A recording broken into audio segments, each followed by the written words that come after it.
కిడ్స్‌తో time spend చేయడం అంటేనే అదొక హ్యాపీనెస్. కానీ వాళ్ళని ఇలా కలర్స్‌తో ట్రాన్స్‌ఫార్మ్ చేస్తే అది నెక్స్ట్ లెవెల్ జాయ్. చిన్న ఫేసెస్ మీద చిన్న చిన్న ఆర్ట్స్ క్రియేట్ చేస్తూ spider man, panda, dinosaurs, butterfly ప్రతి డిజైన్‌లో ఒక స్మైల్ ఉంటుంది. మిర్రర్ చూసిన వెంటనే వాళ్ళకి వచ్చే ఎక్సైట్‌మెంట్, ఆ నవ్వు, ఆ ఇన్నోసెన్స్ అది రియల్ మ్యాజిక్. మేకప్ అంటే జస్ట్ బ్యూటీ కాదు, మెమరీస్ క్రియేట్ చేయడం కూడా.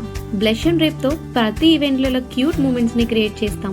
మీ ఫంక్షన్స్, బర్త్డేస్, స్కూల్ ఈవెంట్స్కి ఇలా ఫన్ ఫేసెస్ పెయింటింగ్ కావాలి అంటే బ్లష్ అండ్ రేప్ని గుర్తుపెట్టుకోండి. బ్లష్ అండ్ రేప్ చిన్న స్మైల్స్కి పెద్ద మ్యాజిక్. నాకైతే ఆ చిన్న చిన్న పిల్లల స్మైల్ చాలా క్యూట్గా అనిపించింది. ఈ లుక్లో కూడా చాలా బాగున్నారనిపించింది. మరి మీకు ఎలా అనిపించిందో కామెంట్ డౌన్ బిలో. మన పేజ్ని ఎవరైనా ఫస్ట్ టైం చూస్తున్నట్టయితే ఇప్పుడే ఫాలో చేసి పెట్టుకోండి. Thank you for watching.